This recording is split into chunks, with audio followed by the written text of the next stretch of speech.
Sa punto pong ito, kumustahin naman natin ang lagay ng ating mga kababayang lubha pong naapektuhan ng bagyong Karina at Habagat. Humingi tayo ng update mula kay Department of Social Welfare and Development o DSWD Disaster Response Management and spokesperson Assistant Secretary Irene Dumlao. Ma'am, magandang gabi po. Yes, magandang gabi po. Magandang gabi sa lahat ng kababayan po natin na nakikinig o sumusubaybay sa inyo pong programa ngayong gabi. Alright, Asek Dumlao, kumustahin ko lang po yung lagay ng mga residenteng naapektuhan ng bagyo dito sa Metro Manila and outside Metro Manila. Kumusta po so far? Well, ang Department of Social Welfare and Development ay patuloy na nakikipag-ugnayan sa ating mga lokal na pamahalaan, particularly sa Region NCR, Region 2, 3, Calabarzon, Mimaropa, 5, 6, and 7. Dahil saan po naitala yung mga apektado nating mga kababayan dito nga pong enhanced habagat as a result of Typhoon Karina. And gaya nga na nabanggit ko, ongoing yung ating coordination with the various local government units para matulungan po natin sila ma-augment yung kanilang mga resources at matugunan yung pangangailangan ng ating mga kababayang na apektuhan.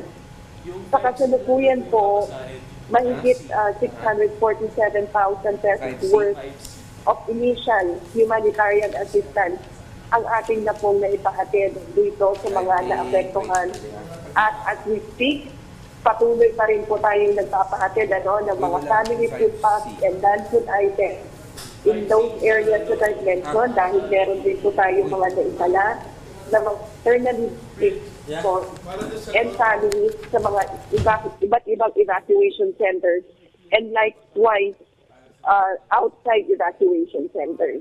Alright, Asek Dumlao, ma'am, I understand masyado pang maaga siguro pero sa nakita natin kanina, sobrang lawak ng pagbaha na naitala. Kumusta po? Sapat po ba yung mga family food packs as well as may standby fund pa po ba ang DSWD para doon sa mga apektadong mga residente? Sa kasalukuyan, ang available relief resources ng DSWD, yung ating mga food and non-food items, nasa mahigit 2.5 billion pesos. At ang ating standby funds ay nasa almost 1 billion pesos. So, mahigit 3.4 billion pesos yung ating available standby fund and stockpile. Nais din po nating banggitin na meron din pa po tayong mga available na mga relief items na pwede pa natin mag-draw down from the private groups with whom we have existing framework agreements with. Dahil kung matatandaan, ang DSWD has strengthened its supply chain management na kung saan pinagtibay natin ang supply chain 1, that's the government, pinapahusay natin ang ating production and likewise yung preposition ng mga goods natin, considering that we have entered into various relief prepositioning agreements with LGUs and private groups nang magamit natin yung kanilang pong mga warehouses sa ating prepositioning. That supply chain to natin, yun naman pong partnership natin with retailers, distributors, and private groups para naman ma-supplement yung mga family food packs na pinoproduce natin. So, agreements, we are able to draw down, and in production. Alright, Asek, pahabol ka lang kasi kanina... ng mga family food packs and non-food items.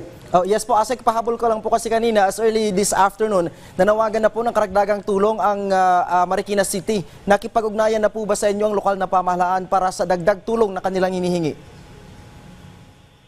Yes, nakipag-ugnayan na po tayo sa pamamagitan ng ating field office NCR sa Marikina at gayon din sa ibang lokal na pamahalaan dito sa National Capital Region para sa pagpapadala ng karagdagang family food packs to respond again to the needs of the affected citizens of this local government unit. Alright, maraming salamat po sa oras. DSWD Assistant Secretary Irene Dumlao sa oras po.